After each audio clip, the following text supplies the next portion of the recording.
ভালো লাগছে না, কি করি যে গান শোনার ইচ্ছে করছে।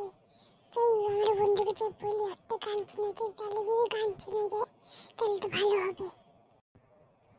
ওই বন্ধু, ওই বন্ধু, আরে কি হয়েছে রে? আরে বলছি একটা গান শোনা, মনটা ভালো লাগছে না।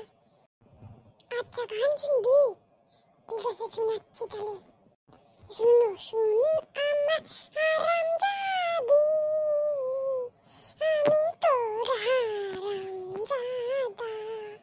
আরে শালা এটা আবার কিরম গান ছিল রে? এটা আমার স্টাইল রে, স্টাইল। এটা আমার নিউ সং। এটা দেখবি ইউটিউবে ছাড়লে পরে অনেক ভাইরাল হয়ে যাবে। এই ভিডিওটা অনেক ভাইরাল হবে, চল আমরা ডিজে মিলে করি। আচ্ছা ঠিক আছে, তো তুই কর ফার্স্টে। ঠিক আছে তাহলে আমি করতেছি। শুন না